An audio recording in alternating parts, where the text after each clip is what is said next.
We're moving on now from looking at whether voting should be compulsory and why voting is important to different debates over voting, so who should and shouldn't be allowed to vote. So to start with, I want you to think about this.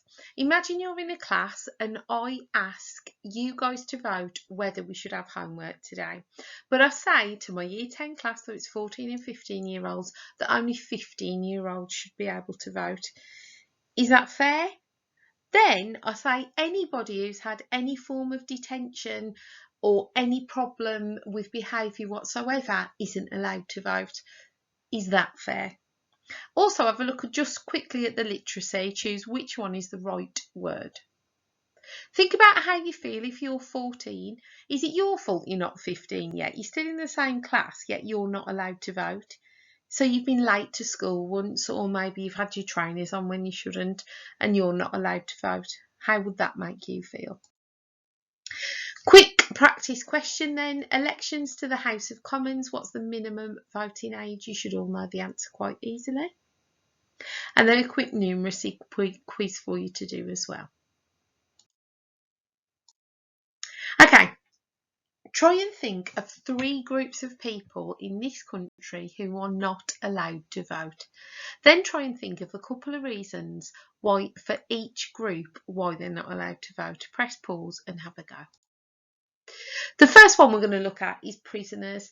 The 3 groups that you could have come up with is people who are in prison, under 18s and the Queen. Okay, have a look at this. This is from Nelson Mandela. You should all know who Nelson Mandela is. He said, secure prisons are essential to making our justice system an effective weapon against crime. When prisoners convicted or awaiting trial are entrusted to your care, they must know, and the public must know, that they will remain there until they're legally discharged. The full contribution which our prisons can make towards a permanent reduction in the country's crime rate lies also in the way that they treat prisoners.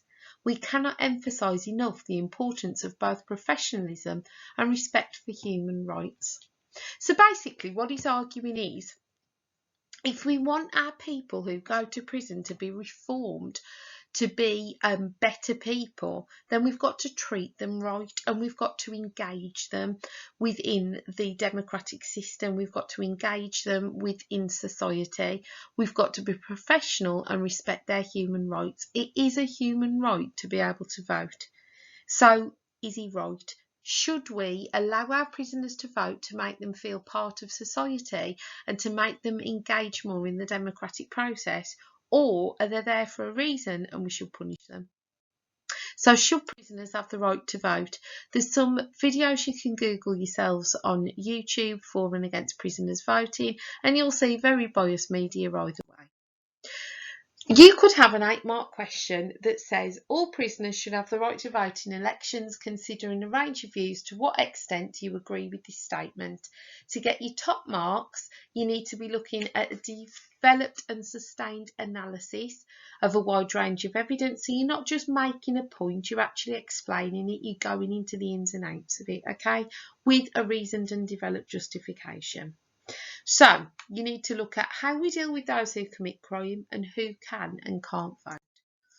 Try and think of some points for and against on both sides. Try and use key words like human rights, democracy, rehabilitation, removal of liberty and punishments. You've then got a writing frame on the screen to help you out with those key words there. Thinking about British values as well, British values of democracy, we should all have the right to vote. And then looking at other people who can't vote. So if prisoners are allowed to vote, well, what about 16 and 17-year-olds? Why can't they vote? Think about the victims though as well. Might they feel that it's actually part of their human rights that have been taken away by this person committing a crime? So maybe the criminals' human rights should be taken away. With 8-mark questions to succeed, you need different points of view. You need to use your tier 3 key terms, your vocabulary, you need case studies, and you need to relate it back to the question. So what you could think about then is this. You could think about reasons to agree that prisoners should be able to vote. We live in a democracy. It's one of our key British values. It's also one of our human rights to be able to vote. So by taking away a prisoner's right to vote, are we therefore restricting their human rights and not allowing them the full range of British values? You could also argue about fairness and equality, and that actually one of the main purposes of punishment is rehabilitation and reformation. So by allowing that person to take part in society, we are therefore preparing them more for life when they leave prison. So surely that's a benefit. However, you could look at arguments against. So some of the crimes that these people commit are awful. So maybe it's the the really hardcore criminals, the rapists, the murderers, the people who have physically really assaulted people. They've taken people's human rights away. Surely then we are okay to take their human right away. They don't deserve the right to vote. And look at the victims as well. Maybe they might feel that there's an injustice being served to them if these people are allowed to have a choice in democracy. Look at your case studies, 16-year-olds again. If they can't vote, maybe they're going to be quite aggrieved by it as well. And don't forget in your conclusion, what extent do you agree to it?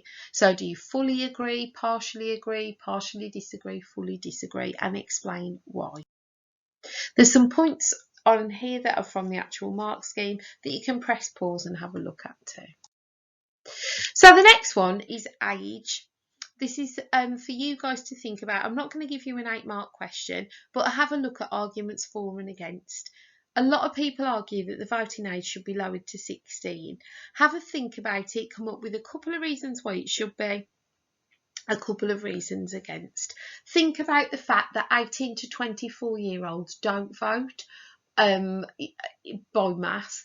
So if you are taught about this stuff in school up to 16, yeah, you guys might be prepared and ready to vote, but then you're not allowed to till you're 18. So actually there is that gap there. You sleep a lot in that time and you might have forgotten about it all.